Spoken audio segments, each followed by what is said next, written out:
Ladies and gentlemen, the Algerian military has got to go.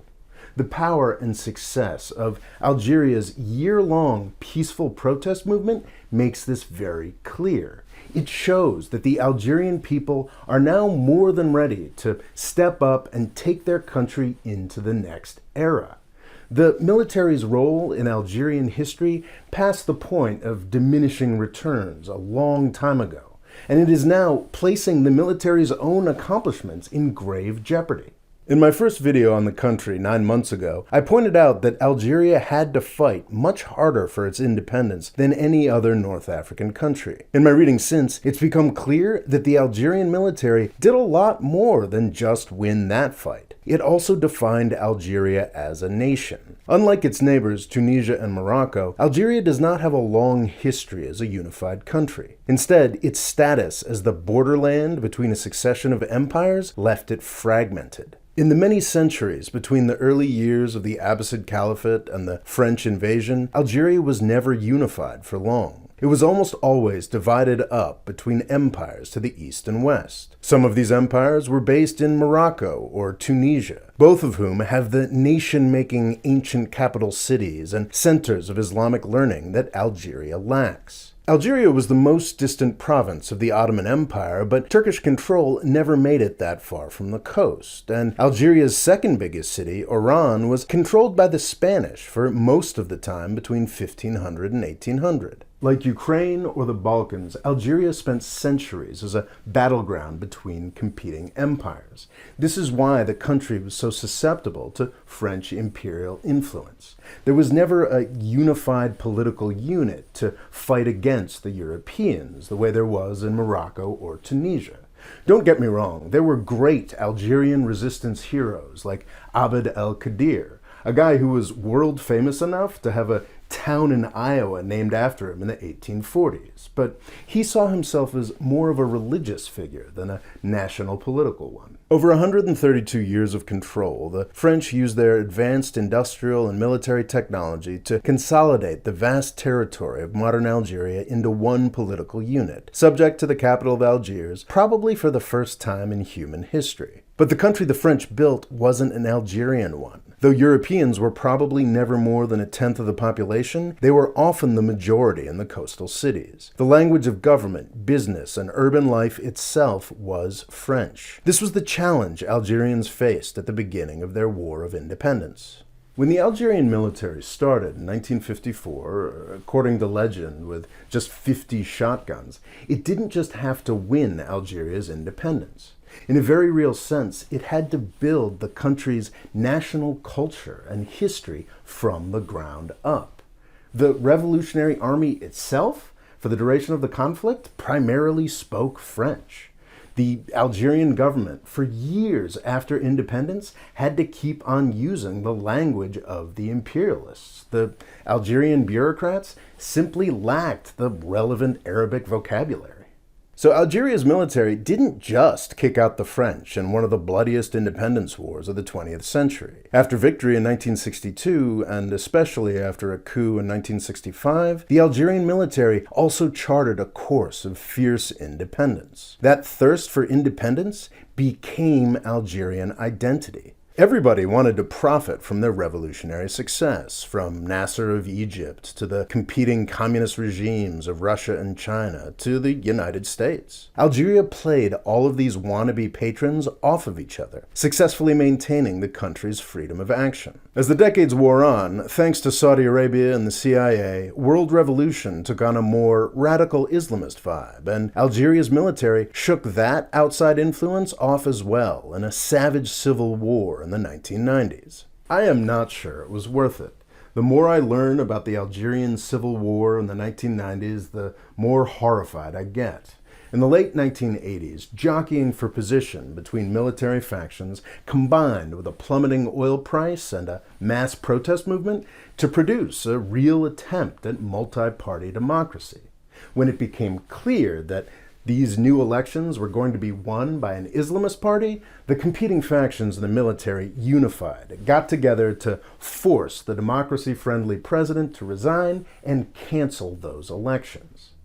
They argued that they had to do it to preserve Algeria's secular nature, and maybe they were right, but the cost was truly horrific. Throughout the dark decade of the 1990s, the Algerian people were stuck between two buzzsaws. The Islamist party that had its victory stolen dissolved into warring factions that believed in differing levels of violence to get their way. While the military regime stayed unified publicly, under the surface it was a mess of assassinations and violent factional conflict that used various Islamist groups as pawns against each other. Some believe that many of the war's most horrific massacres, supposedly carried out by religious radicals, were in fact carried out by the regime itself to discredit political Islam. This horrific nightmare of a decade killed at least 150,000 people. You can make an argument that this violent blocking of the Saudi-inspired Islamist tendency of the 1980s was kind of good for Algerian independence.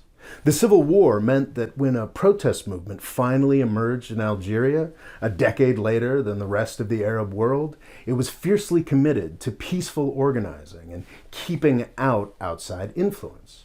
This has meant that the protest movement in Algeria has been a lot more successful than it has been in some other countries. But for me, it's harder to argue that this happy result was worth the tragedy of the 1990s. This is what I mean when I talk about the diminishing returns of Algeria's military regime. The Civil War is now very much a part of Algeria's heritage of fierce independence. But yikes. Another negative regime development of the 1990s was the new prominence of France-aligned generals. Some go so far as to believe that in the waning days of the Independence War back in the 1960s, the French trained a bunch of Algerian officers who faked a defection to the Algerian cause. The theory claims that these young officers then slowly took over the Algerian government in a sinister 30-year plot. I think the strong version of this theory is more than a little ridiculous, but it's based on a surprising but sensible choice that the Algerian military regime made in the 1960s, 70s, and 80s. There were a group of Algerian defectors that came over from the French army towards the end of the Independence War. And they did move up in the military because of their professionalism and expertise. But this wasn't some sinister French plot. It was the result of a wise strategic decision made by the Algerian leadership. People forget what a dangerous place the world was before the end of the Cold War. Once the independence issue was settled, France was a good, weak power to latch onto. Unlike the superpowers, France desperately needed Algerian oil, and a close relationship with the old imperial power was more likely to be a partnership than the neo-colonialism the United States and the Soviet Union were offering. The relationship with France gave Algeria the breathing room it needed to chart its own path. The Algerian people and government now speak vastly more Arabic and Amazigh than French. There's still a lot of French influence at the top, but by almost any measure, Algeria is vastly more independent than it was 50 years ago. So I can't bring myself to condemn the legacy of the Algerian military regime entirely. To do that would be to condemn Algeria itself. But it is long past time for that military to get out of Algerian politics.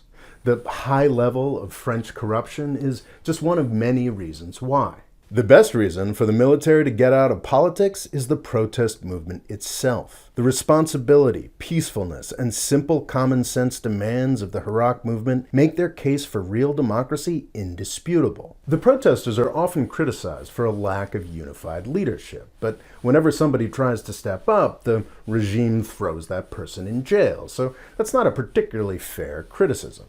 Just because the Algerian regime is not murdering as many people as it used to, does not mean that Algeria is all of a sudden a free country. There's a lot more work to do. Another reason the Algerian military regime needs to go is time itself. I'd been aware that Abdelaziz Bouteflika, the president overthrown by the protesters last April, was one of the last of the revolutionary generation, but I had assumed he was some young foot soldier back then. Not so. He was a major player, serving as foreign minister from the mid-1960s. This guy took meetings with people like Khrushchev and de Gaulle, yet he was still in power at the beginning of 2019, more than half a century later. That's insane. After Bouteflika's fall, the military consolidated power behind Ahmed Gaid Salah, a guy who became the new nemesis of the protesters. He organized elections for a new puppet president. And then he died of a heart attack because he was 79. The parallels between the Algerian regime and the final years of the Soviet Union should be jumping out at you right now. Another reason for the regime to go is oil and gas. We've been living in a post-scarcity world for petroleum products for about 5 years now. Folks are now waking up to the fact that this isn't going to be changing anytime soon. Algeria's status as a petrostate allowed it to paper over a lot of cracks for a very long time. As the protest movement demonstrates, the military can't afford to bribe the people anymore, and it's going to get worse. Algeria built up a large cushion of foreign reserves over the course of the good years. That cushion is quickly evaporating. Algeria has a lot of hard choices to make in the coming years, and the military won't be able to make them. The cushy bubble of corruption they used to make the country work is now popping. Bailing out now is just the sensible thing to do. There's another country in North Africa whose nation was built by its army. That's Egypt. From the 19th century until Nasser's humiliation of the British in the 1950s, the Egyptian military led the way to independence and modernity. But then it held on to power long enough to kill its own success. Egypt's military dug into the economy and became an enthusiastic torturer and murderer of its own people. Egypt's military took the country from the status of an international power broker and the leader of the Arab world and turned it into a place that is widely pitied as a tool of the United States with a stagnant economy that can barely feed itself. Egypt should provide a cautionary tale to Algeria's military. They should get out of politics while the getting's good. The Algerian people will thank them for it. Thanks for watching. Please subscribe and come back next time when we will talk about the quickest way to reduce French influence in Algeria, opening up the border with Morocco. Thanks.